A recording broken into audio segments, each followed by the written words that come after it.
റോഷിപാൽ, ഇപ്പോൾ ദേവസ്വം ബോർഡ് വലിയ കുരുക്കിലേക്ക് പോയിരിക്കുന്നു എന്നുള്ളതാണ്. ദേവസ്വം ബോർഡിന് അറിവില്ല എന്നുള്ളതാണ് ദേവസ്വം ബോർഡ് പ്രസിഡന്റ്, അന്നത്തെ ദേവസ്വം ബോർഡ് പ്രസിഡന്റ് പത്മകുമാർ ആവർത്തിച്ചു പറഞ്ഞുകൊണ്ടിരുന്നത്. പക്ഷേ ദേവസ്വം ബോർഡ് യോഗം ചേർന്നെടുത്ത തീരുമാനമാണ് പാളി കൊടുത്തേക്കാനുള്ള തീരുമാനം. അതായത് സ്വർണ്ണപ്പാളികൾ പുറത്തേക്ക് കൊണ്ടുപോകരുത്, ശബരിമല സന്നിധാനത്ത് വെച്ച് തന്നെ വേണം അറ്റകുറ്റപ്പണികൾ എന്ന ഉത്തരവുള്ള സാഹചര്യത്തിൽ കോടതി ഉത്തരവുള്ളതാണ്. അത് ലംഘിച്ചുകൊണ്ട് പുറത്തേക്ക് കൊണ്ടുപോകുന്നു. പുറത്തേക്ക് കൊണ്ടുപോകാൻ ഉണ്ണികൃഷ്ണൻ പോറ്റിയെ ഏൽപ്പിക്കാനുള്ള തീരുമാനം, ഇതൊക്കെ ദേവസ്വം ബോർഡ് ഒരുമിച്ചെടുത്ത തീരുമാനമാണ്. ഏതെങ്കിലും ഒരു ഉദ്യോഗസ്ഥനെ മാത്രം കരുവാക്കി അല്ലെങ്കിൽ ഏതെങ്കിലും ഉദ്യോഗസ്ഥനെതിരെ മാത്രം നടപടിയെടുത്തുകൊണ്ട് തീർക്കാവുന്ന വിഷയമല്ല എന്ന് തെളിയിക്കുകയാണ് റോഷിപാൽ. അപ്പോൾ ദേവസ്വം ബോർഡ് കുരുക്കിലേക്കാക്കുമ്പോൾ സ്വാഭാവികമായും അന്നത്തെ ദേവസ്വം മന്ത്രിയും കുരുക്കിലാവുകയാണ്. അന്ന് ഇടത് സർക്കാരാണ്. സർക്കാരിനെ സംബന്ധിച്ചും പ്രതിരോധത്തിലാകുന്ന തെളിവുകളല്ലേ ദേവസ്വം വിജിലൻസിലെ രണ്ടാമത്തെ റിപ്പോർട്ടിലുള്ളത്? റോഷി, സ്മൃതി, നേരത്തെ ഉള്ളതുപോലെയല്ല, ഉദ്യോഗസ്ഥന്മാരും ദേവസ്വം ബോർഡും ഒക്കെ ഈ ഗൂഢാലോചനയിൽ പങ്കാളിയാണെന്ന് തെളിയിക്കുന്ന ഏറ്റവും പ്രധാനപ്പെട്ട റിപ്പോർട്ടാണ് ഇപ്പോൾ പുറത്തുവിട്ടത്. മാത്രമല്ല 2019 മാർച്ച് മാസം 20-ാം തീയതി ചേർന്ന ദേവസ്വം ബോർഡ് യോഗത്തിലാണ് ഉണ്ണികൃഷ്ണൻ പോറ്റിക്ക് ഈ കട്ടിളപ്പാളി ഇളക്കി നൽകാനുള്ള തീരുമാനമെടുത്തത്. അതും ചെമ്പ് തകിടാണെന്ന് ദേവസ്വം ബോർഡ് തീരുമാനിക്കുകയാണ്.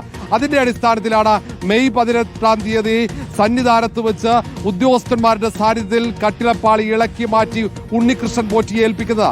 നിലവിലെ രേഖകളിലുള്ളത് പ്രകാരമാണെങ്കിൽ ആദ്യമായിട്ട് ശബരിമല സന്നിധാനം ഏതെങ്കിലും ഒരു വസ്തു സ്വർണം പൂശാൻ കൊണ്ടുപോയത് അത് കട്ടിളപ്പാളിയാണ്. ആദ്യം കൊണ്ടുപോകുന്നത് കട്ടിളപ്പാളി. അതിനു മുമ്പ് വാതിലുകളടക്കം പുതിയ വാതിലുകൾ നിർമ്മിക്കാനടക്കം ഉണ്ണികൃഷ്ണൻ പോറ്റിയെ ഏൽപ്പിച്ചതും ഈ ദേവസ്വം ബോർഡ് തന്നെയാണ്. ദേവസ്വം ബോർഡിന് കുരുക്ക് മുറുകുന്നു എന്നതിന്റെ ഏറ്റവും പ്രധാനപ്പെട്ട തെളിവ് കൂടിയാണിത്. കാരണം ഇത് എവിടേക്ക് കൊണ്ടുപോകുന്നു എന്ന മഹസറിൽ പറയുന്നില്ല. ഇത് കൃത്യമായി ഈ കട്ടിളപ്പാളി ഇളക്കി മാറ്റി അതിന്റെ തൂക്കം അളന്ന് മഹസറിൽ എഴുതിയിട്ടുണ്ട്. എല്ലാ ഉദ്യോഗസ്ഥന്മാരും അതിൽ ഒപ്പുവെച്ചിട്ടുണ്ട്. പക്ഷേ എവിടേക്കാണ് ഉണ്ണികൃഷ്ണൻ പോറ്റി ഈ കട്ടിളപ്പാളി എടുത്ത് സ്വർണം പൂശാൻ കൊണ്ടുപോകുമെന്ന് പറയുന്നില്ല. അത് എപ്പോൾ തിരിച്ചു കൊണ്ടുവരണമെന്ന് പറയുന്നില്ല. തിരിച്ചെപ്പോഴെത്തിച്ചു എന്ന് കാണിക്കേണ്ട അതിന്റെ രേഖയായ മഹസർ പോലുമില്ല. അവിടെയാണ് കള്ളക്കളികൾ. വലിയൊരു മോഷണം നടന്നു എന്നതിന്റെ ഏറ്റവും പ്രധാനപ്പെട്ട തെളിവാണ്. അത് അന്വേഷിച്ച് കണ്ടെത്തിയിരിക്കുന്നു. ഏതായാലും ഗൂഢാലോചനയിൽ ദേവസ്വം ബോർഡ് കൂടി പ്രതിയാകുന്നു എന്നതാണ് ഏറ്റവും പ്രധാനപ്പെട്ടത്. അതുകൊണ്ട് തന്നെയാണ് പോലീസ് പ്രാഥമിക പരിശോധനയിൽ തന്നെ ഇത് കണ്ടെത്തി ദേവസ്വം ബോർഡിനോട് പരാതി നൽകാൻ ആവശ്യപ്പെട്ടത്. കട്ടിളപ്പാളിയുടെ പ്രത്യേക പരാതി നൽകാൻ ആവശ്യപ്പെട്ടതിന്റെ കാരണവും ഇവിടെ സ്വർണ്ണമോഷണം നടന്നു. ഈ കട്ടിളപ്പാളിയിലെ സ്വർണം മോഷ്ടിക്കപ്പെട്ടു എന്നത് അന്വേഷണത്തിൽ വ്യക്തമായതിന്റെ അടിസ്ഥാനത്തിലാണ്. അത് ദേവസ്വം വിജിലൻസിന്റെ അന്വേഷണ റിപ്പോർട്ട് പ്രത്യേക സംഘം അത് പോലീസ് ആസ്ഥാനത്ത് ലഭിച്ചപ്പോൾ അത് പരിശോധിച്ചതിന് ശേഷമാണ് തിരുവിതാംകൂർ ദേവസ്വം ബോർഡിനോട് ആവശ്യപ്പെടുന്നത് കട്ടിളപ്പാളിയിൽ ഒരു പ്രത്യേക പരാതി വേണം. കാരണം ഇതിൽ ദേവസ്വം ബോർഡ് കുറ്റക്കാരാണ്. ഈ ഗൂഢാലോചനയിൽ ദേവസ്വം ബോർഡിന് പങ്കാളിത്തമുണ്ട്. ഇനി അന്നത്തെ ദേവസ്വം മന്ത്രിയെ കടകംപള്ളിക്ക് പങ്കാളിത്തമുണ്ടോ എന്നതാണ് അറിയേണ്ടത്.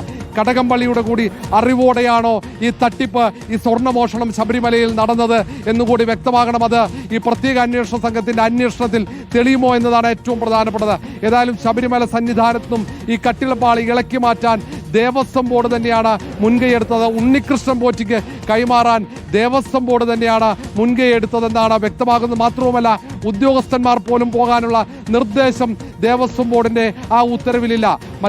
നേരത്തെയൊക്കെ ദേവസ്വം ബോർഡ് ഉദ്യോഗസ്ഥന്മാർ ഇതിനെ അനുഗമിക്കണമെന്ന് പറയും. അങ്ങനെ അനുഗമിക്കാനുള്ള നിർദ്ദേശം പോലുമില്ല. സ്വന്തം ഉത്തരവാദിത്വത്തിൽ ഉണ്ണികൃഷ്ണൻ പോറ്റി അതിൽ സ്വർണം പൂശി കൊണ്ടുവരണമെന്ന് പറയുന്നു. സ്വർണത്തിലുള്ള തകിട്, ആ തകിട് എങ്ങനെയാണ് ദേവസ്വം ബോർഡിന് ചെമ്പാക്കി മാറ്റാൻ കഴിയുക എന്നതാണ് ഏറ്റവും പ്രധാനപ്പെട്ടത്. എങ്ങനെ അത് ചെമ്പ് തകിടാണെന്ന് ദേവസ്വം ബോർഡ് മുൻകൂട്ടി മനസ്സിലാക്കി അത് പരിശോധിച്ചോ എന്നതാണ് അറിയേണ്ടത്. ഒരു പരിശോധനയുമില്ലാതെ അത് ചെമ്പ് തകിടാണെന്ന് ദേവസ്വം ബോർഡ് തീരുമാനിക്കുന്നു. അത് ദേവസ്വം ബോർഡ് അതിന്റെ അടിസ്ഥാനത്തിൽ അത് ഉണ്ണികൃഷ്ണൻ പോറ്റിക്ക് അത് സ്വർണം പൂശാൻ കൈമാറുന്നു. അത് നേരെ ഉണ്ണികൃഷ്ണൻ പോറ്റി എവിടെയൊക്കെയോ കൊണ്ടുപോകുന്നു. എപ്പോൾ തിരിച്ചെത്തിച്ചെന്ന് വ്യക്തമല്ല, ഒന്നും വ്യക്തമല്ല. കാരണം ഇതിൽ വലിയ കളവ് നടന്നു. അതേതായാലും പ്രാഥമിക അന്വേഷണത്തിൽ തന്നെ ബോധ്യപ്പെട്ടിരിക്കുന്നു. സ്മൃതി, ഇനി അത്ര എളുപ്പത്തിൽ ദേവസ്വം ബോർഡിന് അന്നത്തെ ദേവസ്വം അധ്യക്ഷൻ പത്മകുമാറിന്റെ നേതൃത്വത്തിലുള്ള തിരുവിതാംകൂർ ദേവസ്വം ഭരണസമിതിക്ക് ഊരിപ്പോരാൻ കഴിയില്ലെന്ന് ഉറപ്പാണ്. ഇനി കൂടുതൽ തെളിവുകൾ പോലീസിന്റെ അന്വേഷണത്തിൽ പുറത്തേക്ക് വരും. അതാണ് SIT അന്വേഷണം നടക്കുന്നു. FIR സമർപ്പിച്ചു കഴിഞ്ഞിരിക്കുന്നു. ഹരിമോഹൻ, ഇപ്പോൾ ദേവസ്വം വിജിലൻസിന്റെ റിപ്പോർട്ടിന്റെ ചുവട് പിടിച്ചു തന്നെയല്ലേ SIT അന്വേഷണം? രണ്ട് ഉദ്യോഗസ്ഥരും തമ്മിൽ കൂടിക്കാഴ്ചയും ആലോചനകളും നടന്നിട്ടുണ്ടായിരുന്നു. ദേവസ്വം വിജിലൻസിന് കേസെടുക്കാനാവില്ല. പക്ഷേ SIT അത് എടുക്കുകയാണ്. SITക്ക് കിട്ടുന്ന തെളിവുകൾ സ്വാഭാവികമായും ദേവസ്വം വിജിലൻസിന് കിട്ടിയ തെളിവുകൾ SITക്കും കൈമാറിയിട്ടുണ്ടാകാം. SITക്ക് ദേവസ്വം വിജിലൻസ് കണ്ടെത്തിയ ഗുരുതരമായ വീഴ്ചകൾ അത് ദേവസ്വം ബോർഡിനെ കൂടി പ്രതിപട്ടിയിലേക്ക് പെടുത്തുന്ന റിപ്പോർട്ട് അത് അവഗണിക്കാനാകുമോ?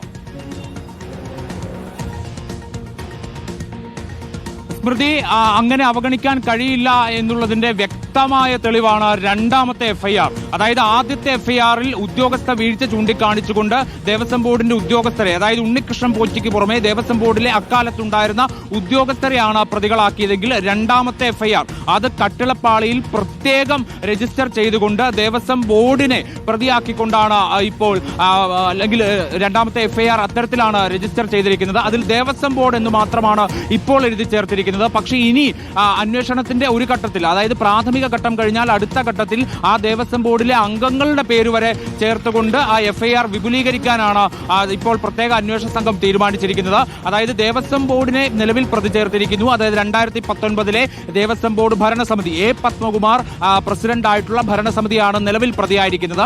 അതിൽ അംഗങ്ങളുടെ പേര് എടുത്തു പറഞ്ഞിട്ടില്ല എങ്കിൽ പോലും പത്മകുമാർ അടക്കമുള്ള അന്നത്തെ 3 അംഗങ്ങളും പ്രതികളാകുന്നു എന്നുള്ളത് തന്നെയാണ് അതിന്റെ ചുരുക്കം. അതായത് ദേവസ്വം വിജിലൻസിന്റെ റിപ്പോർട്ട് പൂർണ്ണമായി പരിഗണിച്ചുകൊണ്ടും അതിൽ പറയുന്ന കാര്യങ്ങളിൽ പ്രാഥമികമായി അന്വേഷണം നടത്തി ഒരു സ്ഥിരീകരണത്തിലേക്ക് എത്തിയതുകൊണ്ടും കൂടിയാണ് പ്രത്യേക അന്വേഷണ സംഘം അത്തരത്തിൽ രണ്ടാമത്തെ FIR രജിസ്റ്റർ ചെയ്യുകയും പിന്നാലെ അത് കോടതിയിൽ സമർപ്പിക്കുകയും ചെയ്തത്. ഇതുവരെ പ്രത്യേക അന്വേഷണ സംഘം നടത്തിയിട്ടുള്ള അന്വേഷണത്തിൽ ദ്വാരപാലക പാളികളുടേത് അല്ലാതെ കട്ടിളപ്പാളിയിൽ നടത്തിയ അന്വേഷണത്തിൽ കണ്ടെത്തിയിട്ടുള്ള കാര്യങ്ങൾ ദേവസ്വം വിജിലൻസിന്റെ കണ്ടെത്തലുകൾക്ക് സമാനമാണ്. അതായത് കൃത്യമായ വീഴ്ച അല്ലെങ്കിൽ മനഃപൂർവ്വമായിട്ടുള്ള വീഴ്ച ദേവസ്വം ബോർഡിന്റെ ഭാഗത്ത് നിന്ന് സംഭവിച്ചിരുന്നു എന്നുള്ളത് തന്നെയാണ് പ്രത്യേക അന്വേഷണ സംഘവും കരുതുന്നത്. പ്രാഥമികമായ ഒരു വിവരശേഖരണം പൂർത്തിയാകുന്ന ഘട്ടത്തിൽ അന്നത്തെ ദേവസ്വം പ്രസിഡന്റ് ആയിട്ടുള്ള പത്മകുമാറിനെയും അന്നത്തെ അംഗങ്ങളെയും വിളിച്ചു വരുത്തി ചോദ്യം ചെയ്യുന്നതടക്കമുള്ള നടപടികളിലേക്ക് കടക്കുമെന്നുള്ള കാര്യത്തിൽ യാതൊരു സംശയവുമില്ല. അതിഗുരുതരമായ വകുപ്പുകൾ തന്നെയാണ് അതുകൊണ്ട് ഈ SIT ചുമത്തിയിരിക്കുന്നത്. കവർച്ച, വിശ്വാസവഞ്ചന, ഗൂഢാലോചന തുടങ്ങിയ പ്രധാന 3 വകുപ്പുകളാണ് രണ്ടാമത്തെ FIRലും ഒപ്പം ആദ്യത്തെ FIRലും ചുമത്തിയിട്ടുള്ളത്. ആദ്യത്തെ FIR ഉദ്യോഗസ്ഥരായതുകൊണ്ട് തന്നെ അഴിമതി നിരോധന നിയമത്തിലെ വകുപ്പുണ്ട് എന്നുള്ളത് മാത്രമേ ഉള്ളൂ. പക്ഷേ രണ്ടാമത്തെ FIRലും അതിഗുരുതരമായ ഈ വകുപ്പുകൾ തന്നെയാണ്. അതുകൊണ്ട് പത്മകുമാർ അടക്കമുള്ളവർക്ക് ഇനി അങ്ങോട്ട് മുന്നോട്ട് പോവുക, ചോദ്യമുനയിലേക്ക് പോകാതെ മുന്നോട്ട് പോവുക എന്ന് പറയുന്നത് വളരെ ശ്രമകരമായ ദൗത്യമാണ്. സ്മൃതി.